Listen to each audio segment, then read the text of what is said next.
मैं अपने प्रेस के साथियों का धन्यवाद देता हूं कि लगातार हम लोगों को मिलने का मौका मिल रहा है।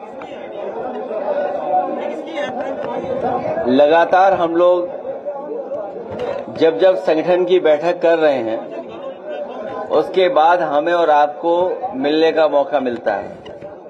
जितने भी हमारे आज छात्र सभा के समाजवादी साथी आए हैं, ये सभी साथी संकल्प लेकर के जा रहे हैं कि दूत बनकर के गांव-गांव, घर-घर जाकर के समाजवादी पार्टी के कार्यक्रम और समाजवादी पार्टी को कैसे मजबूत किया जाए उसका संदेश घर-घर पहुंचाने का काम करेंगे। न केवल संदेश पहुंचाने का काम करेंगे बल्कि जो सवाल इनके सामने खड़े हैं, नौकरियों का कम होना, बेरोजगारी, महंगी पढ़ाई, शिक्षा का निजीकरण, शिक्षा के क्षेत्र में बड़े पैमाने पर सरकार का हस्तक्षेप और आज के समय पर जो सम्मानजनक नौकरी रोजगार मिलना चाहिए वो भी सरकार सम्मानजनक नौकरी रोजगार नहीं दे पा रही है। डिलीवरी बॉय बना दे रही है। जो लोग ये कहते थे कि सस्ती पढ़ाई कराएंगे, एजुकेशन को बेटर करेंगे, लेकिन निजीकरण के बहाने पढ़ाई लिखाई और रोजगार, नौकरी हमारे पीडीए परिवार से दूर करते चले जा रहे हैं। जब निजीकरण होगा शिक्षा का, विदेशी यूनिवर्सिटीज आएंगी तो हमारे बच्चों की पढ़ाई भी बहुत महंगी हो जाएगी, वो पढ़ नहीं पाएंगे, उन्हें नौकरी रोजगार से दूर करने का ये साजिश षड्यंत्र चल रहा है। और साथियों ने यहां भी कहा कि जो काला चश्मा लगा करके आए थे वो उजाला नहीं देख सकते। जो काला चश्मा लगा करके आए थे वो उजाले से दूर हैं और उसी का परिणाम है कि आज उत्तर प्रदेश को जो $1 ट्रिलियन इकोनॉमी का सपना दिखाया जा रहा था, न रोजगार है, न नौकरी, न इन्वेस्टमेंट है। जो इन्वेस्टमेंट की बात कही गई थी, इन्वेस्टमेंट में नहीं, अगर इन्वेस्टमेंट होता तो नौकरी रोजगार होते। वो सेलेक्टिव है और इतना ऑर्गेनाइज्ड करप्शन कभी देखने को नहीं मिला जो इस सरकार में भारतीय जनता पार्टी की में देखने को मिल रहा है। अखबारों के माध्यम से जो पढ़ने को मिलता है, जीएसटी की चोरी पहले 165 करोड़ की, फिर 300 करोड़ से ऊपर की, फिर और तमाम ऐसे काम हो रहे हैं अपने लोगों को लाभ पहुंचाने का। तो भ्रष्टाचार भी चरम सीमा पर है, जिसके वजह से महंगाई है।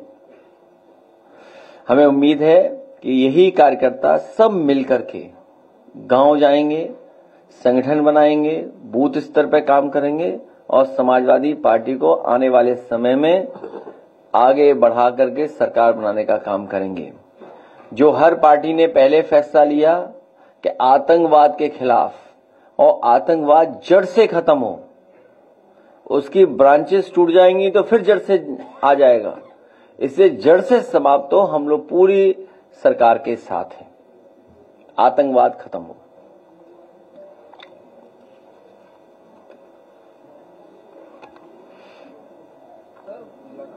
पुलिस की साइबर फ्रॉड का शिकार हो रही है और फर्जीवाड़े जारी करके लोगों को गिरफ्तार करवाया जा रहा है, इस पर क्या कहते हैं?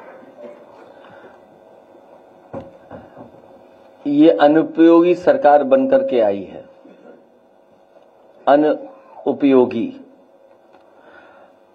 और अयोग्य सरकार है। जब डिजिटल की बात हुई तो साइबर क्राइम इतना क्यों बढ़ गया, या साइबर फ्रॉड क्यों बढ़ गया, या म्यूल अकाउंट्स क्यों इतने हो गए? आपको याद होगा देश की सबसे बड़ी बैंक ने एक अखबार में ऐड दिया था जिसमें एक गधा जेल के अंदर है, और जब आपत्ति हुई उस ऐड पर, उसके बाद से वो ऐड अभी तक नहीं आया। साइबर फ्रॉड में या जो इस तरह का क्राइम हो रहा है, यूपी नंबर 1 है। सबसे ज्यादा इस तरह का फ्रॉड यूपी में हो रहा है और सरकार हाथ पे हाथ रख करके बैठी हुई है। आए दिन लोगों से पैसा लूटा जा रहा है, कभी डॉक्टरों से, कभी आईएएस ऑफिसर से, कभी और पुलिस ऑफिसर से, कोई भी नहीं बचा पा रहा है। जो कम जानकार हैं उन पे भी हो रहा है और जो जानकार हैं, पढ़े लिखे हैं, उनके साथ भी हो रहा है फ्रॉड और सरकार कुछ नहीं कर पा रही। इसीलिए यूपी नंबर 1 है साइबर क्राइम में और साइबर फ्रॉड में। जहाँ तक की शिक्षा की बात है तो जो सरकारी स्कूल है 1 से 5 तक की, उसमें जो बच्चे हैं लगातार जो एडमिशन हो रहे हैं प्राइवेट में हो रहे हैं, लेकिन सरकार ये नहीं सुनिश्चित कर पा रही है कि जो बच्चे सरकारी में नहीं एडमिशन हो पा रहे क्योंकि ऐसे स्कूल है जिसमें 20 से 25 बच्चे। इस बार चुनाव जो होगा वो होगा चुनाव योगी बनाम प्रतियोगी। जो पढ़े लिखे लोग हैं, जो रोजगार चाहते हैं, जो शिक्षा के क्षेत्र में बदलाव चाहते हैं, गुणवत्ता के साथ शिक्षा चाहते हैं, वो सभी इस सरकार को हटाने में लगेंगे।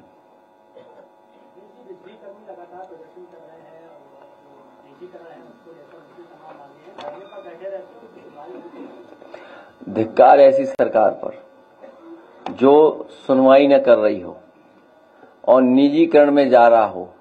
हमने इसीलिए कहा जब सब बेचा जा रहा है तो जब जेपीएनआईसी बेचें तो हम लोगों को भी जानकारी दे दें।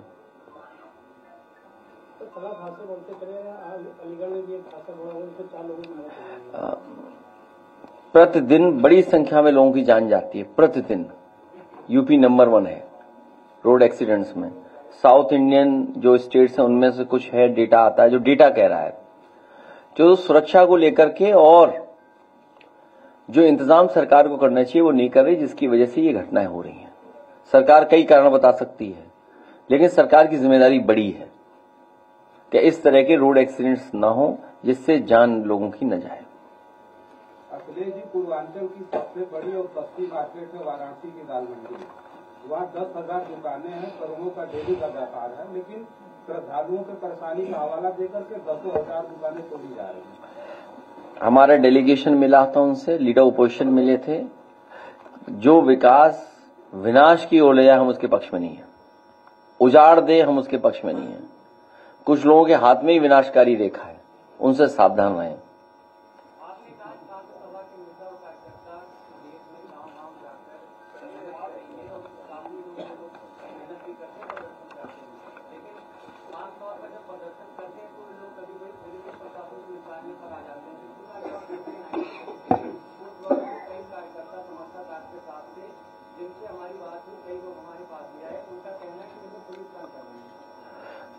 पुलिस उन्हें पक्का कार्यकर्ता बना रही है।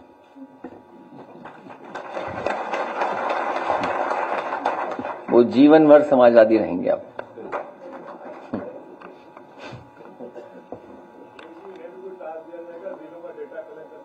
किसके लिए?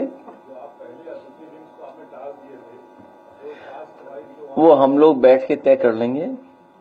इन लोगों को भी जिम्मेदारी से काम करना है। नंबर 1 अनुशासन, दूसरा व्यवहार अच्छा, तीसरा एक दूसरे के प्रति सम्मान की तरह, सम्मान से देखना, सम्मान से जुड़ना।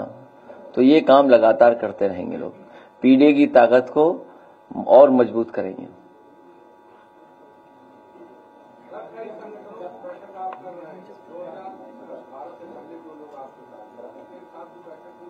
किसके साथ?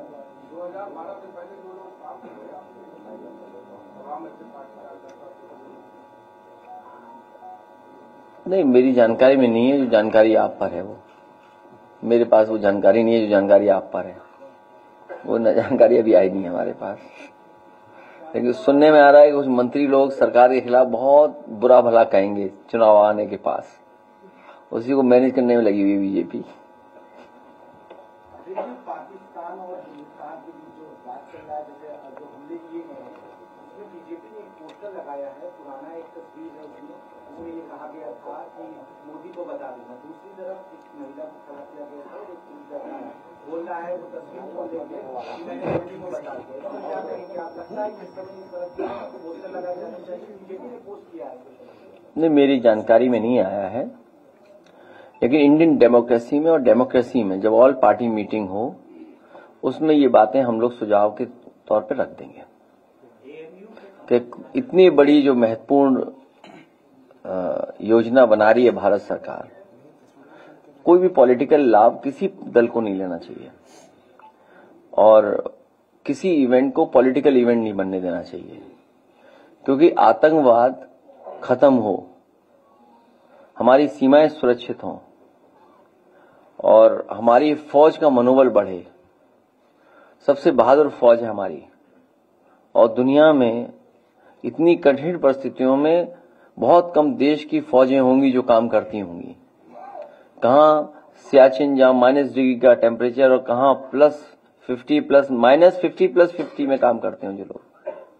तो इन कठिन परिस्थितियों में फौज जो काम कर रही हो और इस समय जिस तरह की चीजें हो रही हैं उस समय हम सब लोगों को फौज का साथ और जो सरकार फैसला ले रही है उसके साथ।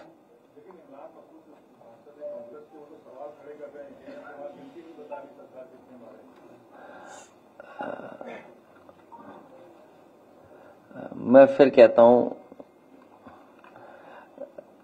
इतने बड़े नेता नहीं है जिनका सवाल आप यहां पूछ रहे हो। अगर फोन करके आपको कहोगे हमारा पूछ लेना तो बात अलग है कि नाम हमारा आ जाए यहां। हमें लगा कुछ और पूछोगे, नाम जब आया तो टिकट बांट रहे हैं वो लोग तो हाँ वही तो मैंने कहा, मैं से कुछ और पूछेंगे टिकट बांटने का। नहीं, अब बताओ कहाँ दुनिया में कि विधायक टिकट बांटने लगे आपस में। कई सरकारी अस्पताल ऐसे हैं जहाँ पे पूरी दवाइयाँ लोगों को नहीं मिल रही है और लोग लंबी लंबी लाइन लग रहे हैं। बहुत बुरा हाल है अस्पतालों का, बहुत बुरा। इलाज नहीं मिल पा रहा है, दवाइयाँ नहीं है, लंबी लाइन है और जो बने थे अच्छे अस्पताल वो भी बर्बाद कर दिए, उनका भी इंफ्रास्ट्रक्चर खराब कर दिया है। और केवल सूचना एक जगह से नहीं आ रही है, पूरे प्रदेश भर के अस्पतालों में हालत ऐसी है, कहीं दवाई, इलाज और गरीब की कोई मदद नहीं हो पा रही है। याद होगा जब मैं पहली बार गया था इसमें, अभी हाल ही में कैंसर रिसर्च इंस्टीट्यूट में, जब मैं कैंसर रिसर्च इंस्टीट्यूट में गया तो सबसे पहले पेशेंट से जिससे मिलने का मुझे मौका मिला वो गोरखपुर के लोग थे। उस परिवार से जब बात हुई तो वो अपनी बेटी को लेकर के आए थे और इलाज के लिए वो यहां आए थे लखनऊ में कैंसर रिसर्च इंस्टीट्यूट में। जो इलाज उनका है वो यहां पर हो रहा था। अब आप इसी से कल्पना कर सकते हैं कि मुख्यमंत्री जी के क्षेत्र से लोगों को इलाज के लिए लखनऊ आना पड़ रहा है और जब हर दिन वहां जनता दरबार लगता है, बहुत कम मुख्यमंत्री होंगे जिन्होंने अपने गृह जनपद पे दरबार लगवाए हों और जिसमें सबसे ज्यादा दरबार लगाए हों वो सबसे बड़ा वीआईपी जिला होगा। अगर वीआईपी के मानक हो तो हम तो यही मानक मानेंगे कि जिस जिले में सबसे ज्यादा किसी मुख्यमंत्री ने जनता दरबार लगवाया हो वो सबसे वीआईपी जिला है। और उस वीआईपी जिले में जहां पर मेडिकल कॉलेज हैं और अस्पताल हैं, एम्स है, वहां पर गरीब को इलाज नहीं मिल रहा। सोचिए आप, एम्स होने के बाद इलाज नहीं, फिर एम्स क्यों बनवाया?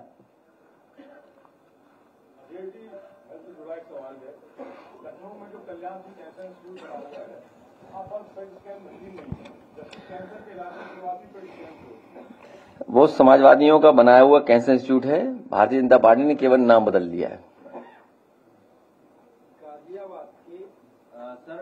और जितना उसको बन जाना चाहिए था वो नहीं बनने दिया। और उसके पीछे अगर आप जाएंगे तो सुनने में आया है कि जो मेडिकल यूनिवर्सिटी बनी है वो एडमिनिस्ट्रेटिव यूनिवर्सिटी है, मेडिकल कॉलेज नहीं है वो, जिसका शिलान्यास प्रधानमंत्री जी ने लोक भवन के सामने किया था। हालांकि वो बटेश्वर में बनना चाहिए था, बटेश्वर में नहीं बना, वो बना समाजवादी लोगों के जो इंफ्रास्ट्रक्चर का प्रोजेक्ट बन रहा था उसकी बची हुई जमीन को बदल करके नक्शे पर उन्होंने वो मेडिकल यूनिवर्सिटी बनाई, अटल बिहारी वाजपेयी मेडिकल यूनिवर्सिटी। वो एडमिनिस्ट्रेटिव यूनिवर्सिटी है, वहां मेडिकल कॉलेज नहीं है। मेडिकल यूनिवर्सिटी तो बस इलाज नहीं हो रहा वहां, तो आप इसी से कल्पना कर सकते हो स्वास्थ्य का क्या हाल है। आप लोग उस पे स्कैन मशीन को धंधे के तौर पर दे सकते हो आप? सबसे पहले तुम दो 1 लाख रुपए, बातें कर रहे बेमतलब की। जेब में नहीं पैसा, 2 रुपए बोले चंदा दे दो सब लोग, ये क्या बात हुई। चलो 1 लाख दो तुम, हम देंगे 2 लाख सब लोग मिल करके। अरे भाई हम कह रहे सरकार बदलो। मेडिकल वाला लगाइए, वो एड लगाइए, दिखाओ इनको, दिखाइए मेडिकल वाला एड। अरे चाहे जितने किया है तो हमारी जिम्मेदारी थोड़ी है, वो तो सरकार की जिम्मेदारी है। अच्छा बताओ, सरकार गमले लगा रही करोड़ों रुपए के, हाँ बहुत से ऐसे खर्चे सरकार कर रही है। होर्डिंग लगा रही है, होर्डिंग का तो खैर करप्शन है, वो तो जानते हो आप भी। वो तो लगती 10 है, बिल होते हैं 100 का है। नहीं देखिए, बिल 100 का लगती 1। अब आप हिसाब लगा लो उसी से। एड आया, लाइट बंद करो, एड दिखाइए। खुद ही बीमार लग रहा है, न डॉक्टर है, न दवाई, न सुई, न जांच है। सुबह से दोपहर। भैया डॉक्टर कब आएगा? लगता है सरकार बदलेगी तभी डॉक्टर आएगा। इस बार भी गरीबों की मदद करने वाली सरकार वापस आएगी और सबको सेहत मिलेगी। जिनका काम आज भी है, 27 में बनाएंगे उनकी सरकार। अपना भविष्य खुद बनाएंगे, किसी के बहकावे में नहीं आएंगे, सबको समझाएंगे। एकजुट होकर 27 में अपनी सरकार बनाएंगे, मतलब पीडीए सरकार लाएंगे। अपनी सरकार बनाएंगे, अपनी सरकार बनाएंगे। ये पत्रकार समझ नहीं पाए, दोबारा दिखाओ इन्हें, दोबारा नहीं समझ पाए, एड कहाँ समझ पाए। ये अस्पताल तो हमें खुद ही बीमार लग रहा है, न डॉक्टर है, न दवाई, न सुई, न जांच है। सुबह से दोपहर। भैया डॉक्टर कब आएगा? लगता है सरकार बदलेगी तभी डॉक्टर आएगा। सरकार का इलाज नहीं करना ही होगा। इस बार हम गरीबों की मदद करने वाली सरकार वापस आएंगे और सबको सेहत मिलेगी। जिनका काम आज भी है, 27 में बनाएंगे उनकी सरकार। अपना भविष्य खुद बनाएंगे, किसी के बहकावे में नहीं आएंगे, सबको समझाएंगे। एकजुट होकर 27 में अपनी सरकार बनाएंगे, मतलब पीडीए सरकार लाएंगे। अपनी सरकार बनाएंगे, अपनी सरकार बनाएंगे।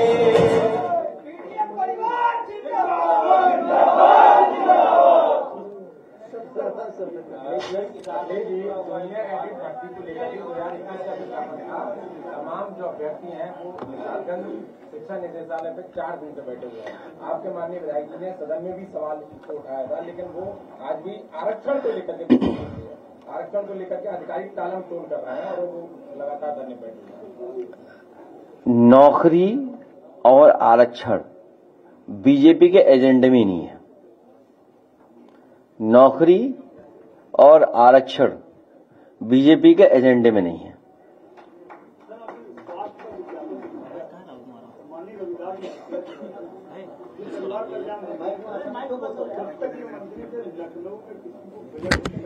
जनता से जान करा के हॉस्पिटलों को दिया करते थे। सामने मुझे कहना चाहिए संविधान व्यवस्था की जब मंत्री नहीं है, बहुत माना, जनता से जान कराया। आपकी बात मैंने मान ली, रविदास जी आने वाले समय मंत्री बनेंगे।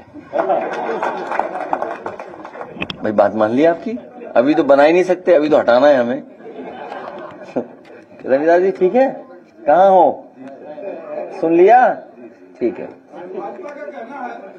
हाँ हाँ, उन्हें क्या परेशानी है, उन्हें क्यों गर्मी लग रही है। भाई इंडोर बैठक क्यों नहीं करें हम, उनकी कहाँ हो रही है बैठक, धूप में। उनकी बैठकें कहाँ हो रही हैं। ऐसा है, आपको पता होगा, एक यहां से भगाए गए थे उनके प्रभारी, वो डर के दोबारा उन्हें बुला लिया गया है। वो भी इंडोर कर रहे हैं मीटिंग, नहीं कर रहे इंडोर। अरे लो, तुम्हें नहीं पता, इतना अनुभव है तुम्हें, चेहरे से दिख रहा बहुत अनुभव है। अब आप सोचो, पता करना, इंडोर मीटिंग हो रही हैं, 1 नेशन 1 इलेक्शन। वो क्या दोपहर में कर रहे हैं, धूप में कर रहे हैं, या कपड़े उतारे कर रहे हैं बाहर गर्मी में? ये कोई बात हुई? मतलब कोई इशू है ये? कोई क्या हम इंडोर मीटिंग कर रहे हैं? अरे भाई इंडोर मीटिंग है तो इंडोर, हमारे पास ऑडिटोरियम है, इंडोर कर रहे हैं, ये क्या बात हुई? अच्छा तुम क्या धूप में बैठ लोगे? चलो अगली बार चौधरी साहब, अगली प्रेस दोपहर में बाहर होगी। बिल्कुल, हम लोग सोना बात लेंगे उसके साथ। सोना बात के साथ नहीं, सबकी सजा नहीं है ना, हम सब लोग बैठेंगे ना सोना बात में। नहीं, कौन कह रहा है कि हमारी इंडोर बैठक हो रही? कौन नेता कह रहा है उनका? कौन है नेता उनका कह रहा है? नाम नहीं पता मुझे। नहीं, नाम बता दो ना, तो हम और कुछ भी कह देंगे। नहीं कुछ नहीं, इंडोर तो इसलिए कि हमारे पास इंफ्रास्ट्रक्चर है, और अच्छा बनाएंगे इंफ्रास्ट्रक्चर। यही तो हम चाहते हैं कि इंफ्रास्ट्रक्चर अच्छा हो प्रदेश का। देखिए, अगर जेपीएनआईसी का ऑडिटोरियम चल गया होता, जो ऑडिटोरियम हम लोगों ने बनाया, देश का one of the best auditorium था वो, आपको विज्ञान भवन से भी अच्छा मिल गया था। भारतीय जनता पार्टी के लोग जलस लोग हैं, किसी भी अच्छे काम को पसंद नहीं कर सकते।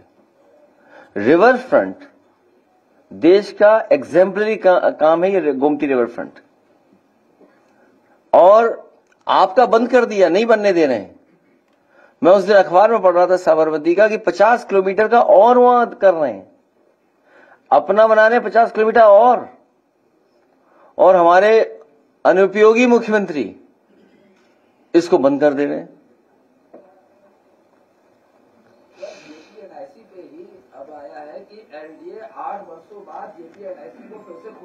मैंने आपसे निवेदन किया है, आपके माध्यम से सरकार तक बात पहुंच जाए कि जिस तरीके से उन्होंने बहुत से सरकार के एसेट्स को बेचा है, इसको अगर बेचेंगे तो हम समाजवादी लोग मिलकर के चंदा लेकर के इसको खुद खरीद लेंगे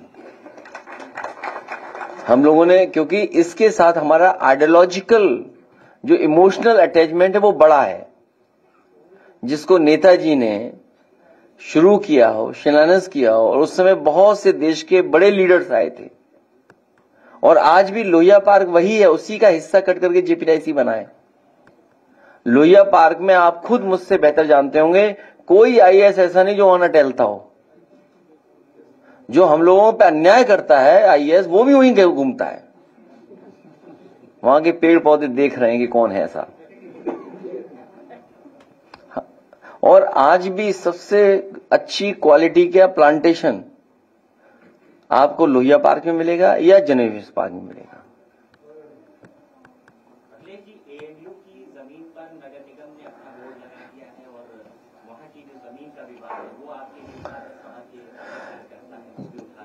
है। जब देश पूरा एक है और पाकिस्तान से खतरा पैदा हो रहा है, आतंकवाद से खतरा पैदा है, उस समय सरकार को कोई अन्याय का काम नहीं करना चाहिए, अननेसेसरी काम नहीं करना चाहिए। जैसे जो खबरें आ रही हैं पीलीभीत से, श्रावस्ती से, बहराइच से, कि वहां पर बुलडोजर चलाया जा रहा है, तो ये सरकार जब स्वीकार कर रही है कि सब दल एक है, तो इस तरह के काम सरकार को नहीं करना चाहिए। और कई बार हम लोगों ने आपसे इसी जगह कहा है कि मुख्यमंत्री आवास का भी नक्शा पास नहीं है। ये जो है आवास, इसका भी नक्शा नहीं पास है। वीडियो वायरल हो रहा है, उसमें ट्रेन में यात्री को जो पेंट्री के वेंडर्स हैं, ठेकेदार हैं, उन्होंने मार मार के उसके कपड़े फाड़ दिए, सिर्फ इसलिए कि उसने शिकायत कर दी थी। पानी महंगा बेच रहे थे, बाकी खाने का सामान महंगा बेच रहे थे, उन्होंने बकायदा उसको उतार के खूब पीटा है, पूरे कपड़े फाड़ दिए, और कोई एक्शन उनके खिलाफ नहीं है। अब वीडियो वायरल हो गया, हो सकता है मंत्री जी तक पहुंच जाए तो कार्रवाई करें उस पर। तो हैं ऐसे मंत्री, ऐसे बन गए, कैबिनेट में चले गए होंगे ऐसे लोग, उन्हीं के माध्यम से ये सब हो रहा है। वो अपने आप जानकारी में ले लेंगे ये बात। खेतों में जो है सांड और गाय के अलावा बंदरों की पूरी झुंड जा रही है, पूरा फसल तबाह कर रहे हैं। जान जा रही है, घरों से निकल रहे हैं, सरकार के पास क्या कुछ आप लोग आवाज उठाएंगे कि बंदरों को फिर से जंगल में भेजे? दूसरी वजह यही सर कि जो पेड़ लगाए जा रहे हैं, वो बंदार नहीं है, तो बंदर जो है जंगलों से खेतों में आ रहे हैं। बहुत ही हमारे अनुभवी पत्रकार हैं जिन्होंने ये सवाल पूछा है। बहुत दिनों बाद पूछ रहे हो आप बहुत दिनों बाद पूछ रहे हो। अगर आपको घटना याद हो, एक बंदर डीएम का चश्मा ले गया था, तब पूछते सवाल तो सवाल बनता।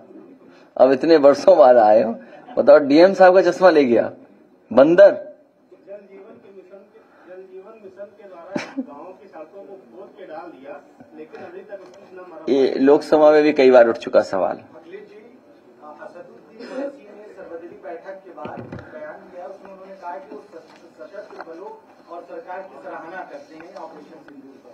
आप क्या कहेंगे सरकार? आप बुराई करोगे? कर लो बुराई। तुम गाइडलाइन नहीं पढ़ी अभी तक? गाइडलाइन नहीं पढ़ी इन्होंने? ए भाई गाइडलाइन पढ़ ले। मेरे समझदार पत्रकार गाइडलाइन पढ़ ले। बहुत धन्यवाद। तुम पे सवाल ही खत्म है। तुम जाओ उनसे पूछो आगे सवाल।